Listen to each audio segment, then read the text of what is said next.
Right now, your body thinks you're in danger. Not metaphorically, not as a figure of speech. Biologically, chemically, at the level of hormones moving through your blood, your body has decided that something is wrong. And it has been making that decision quietly, every single day, for most of your adult life. You're not being chased.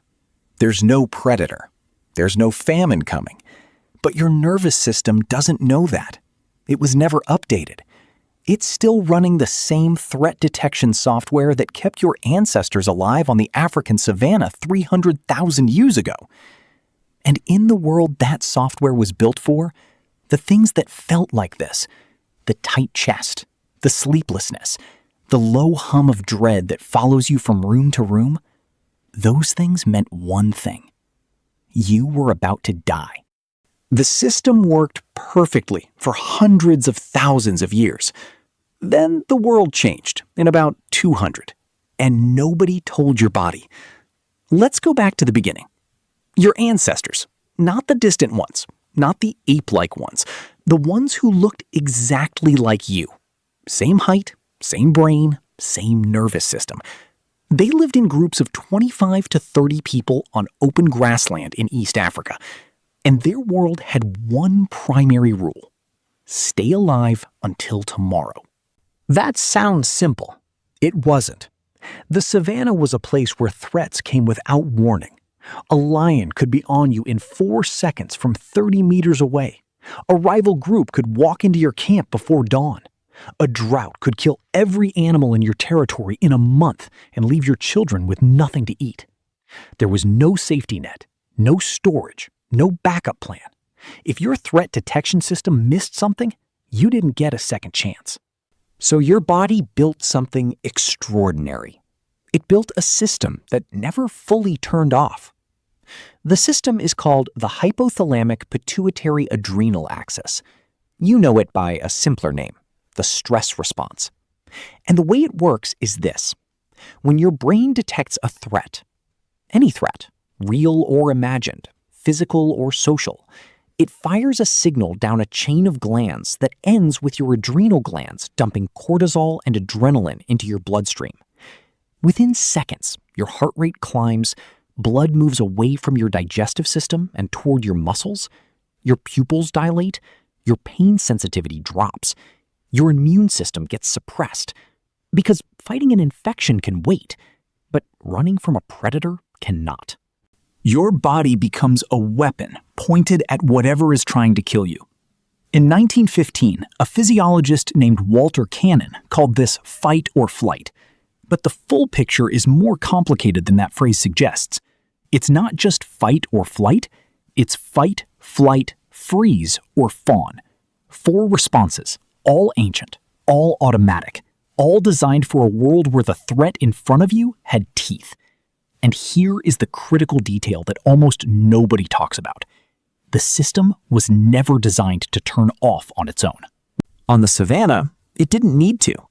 The threat either killed you or it ended. The lion attacked or it didn't.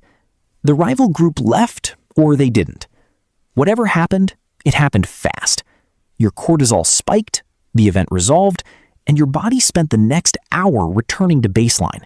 Shaking, breathing hard, heart still pounding, but safe. And slowly, the system wound back down. That recovery window was built into the biology. Spike, resolve, recover, repeat. The problem is that the modern world broke the recovery part. Think about what actually stresses you. Not lions, not droughts.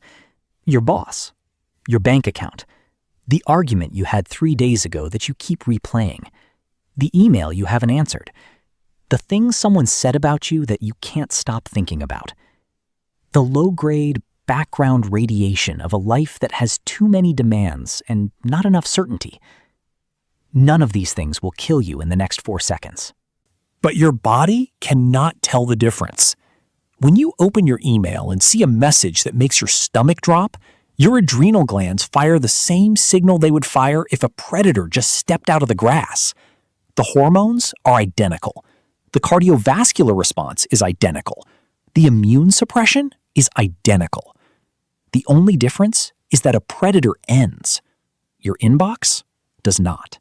Your mortgage does not. Your social anxiety does not. The background hum of modern uncertainty does not resolve in an afternoon so your body can spend an hour recovering. It just keeps going. Low level. Constant. Day after day, month after month, year after year. A stress response that was designed to last minutes, running continuously for decades. And this is where your body starts to break.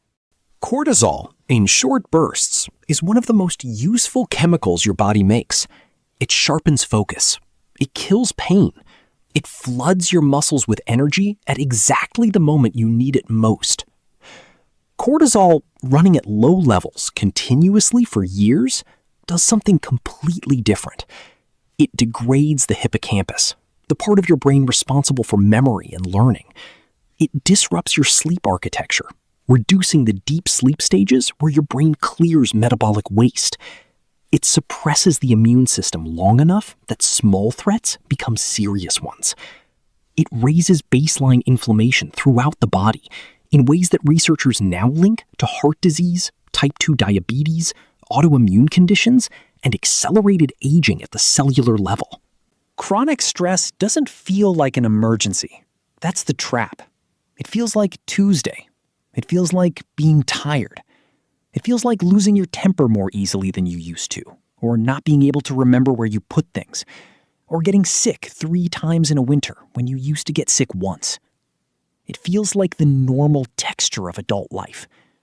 But inside your body, the same system that was built to save you from a lion is quietly dismantling you, one cortisol spike at a time, over years. There's a second system that breaks alongside the first, and almost nobody talks about it. Your threat detection system doesn't just scan for physical danger, it scans for social danger. And on the savannah, social danger was physical danger. Being excluded from your group didn't just hurt your feelings, it killed you. A human alone on the African grassland at night was a dead human. Your group was your immune system, your food supply, your defense, your entire survival infrastructure.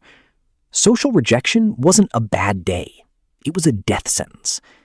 So your brain built a monitoring system for it. Researchers call it the social pain network, and the scans are striking. When a human being experiences social rejection, being left out, being criticized, losing status, being ignored, the regions of the brain that activate are the same regions that activate during physical pain. Not similar regions, the same ones. Your brain processes being excluded from a group chat the same way it processes breaking a bone. This is not a metaphor or an exaggeration. It is what the imaging shows. And it means that every social comparison, every status anxiety, every moment of feeling behind or left out or not enough, your body is registering that as injury. Real, biological injury with real downstream effects on your cardiovascular system, your immune system, your sleep. You are surrounded by more humans than your ancestors ever saw in a lifetime. You can see the lives of thousands of strangers every day in real time. You have more social information flowing at you in 1 hour than a Paleolithic human received in a year. And your social threat detector is scanning all of it, every second, looking for the signal it was built to find. The signal that says you are falling behind, that you are being left out, that your status in the group is slipping, that you are not safe. It fires constantly because it was built for a world where you knew 30 people and the signals were slow, not a world where you can watch 10,000 people appear to be living better than you before breakfast. Here is what makes this stranger still. Your body knows how to recover from acute stress. That part still works. Exercise, real exercise, the kind that makes you breathe hard, triggers a cortisol spike that actually trains the system to recover faster. Deep sleep clears the cortisol load that built up during the day. Physical contact with people you trust releases oxytocin that directly counters the adrenal response. Laughter, real laughter, not the polite kind, activates the vagus nerve and pulls your heart rate down. These are not wellness trends. These are ancient recovery mechanisms your ancestors used every single day without knowing what they were. The Hadza of Tanzania, one of the last hunter-gatherer groups on Earth, average about 7 hours of sleep per night, walk 5 to 10 miles daily, spend hours in physical contact and casual conversation with their group, and have cortisol profiles that modern researchers describe as remarkably flat compared to industrialized populations. They have the same nervous system you do, the same stress response hardware, the same ancient threat detection software running underneath everything. The difference is their world still fits the system. Yours doesn't. Your body is not broken. That is the thing that gets lost in all of this. The anxiety, the sleeplessness, the low hum of dread, the exhaustion that sleep doesn't fix. These are not malfunctions. They are a perfectly calibrated system running in the wrong environment. A smoke detector in a kitchen, technically working exactly as designed, just going off every time someone makes toast. The system was built for a world with real emergencies and real recoveries, short threats, clear endings, physical movement as the resolution, a small group of people you knew completely and trusted entirely. You inherited that system. You just didn't inherit that world. And the gap between the two, between what your nervous system expects and what your life actually delivers, is the source of most of the suffering that modern medicine has no clean diagnosis for. Not a disease, not a deficiency, a mismatch. 300,000 years of engineering dropped into a world it was never tested for. Tonight, at some point, you will lie in bed, and your mind will start running. The thing you said, the thing you didn't say, the bill, the email, the version of yourself you thought you'd be by now. And your body will treat all of it like a lion in the grass, because it cannot tell the difference. It never learned how.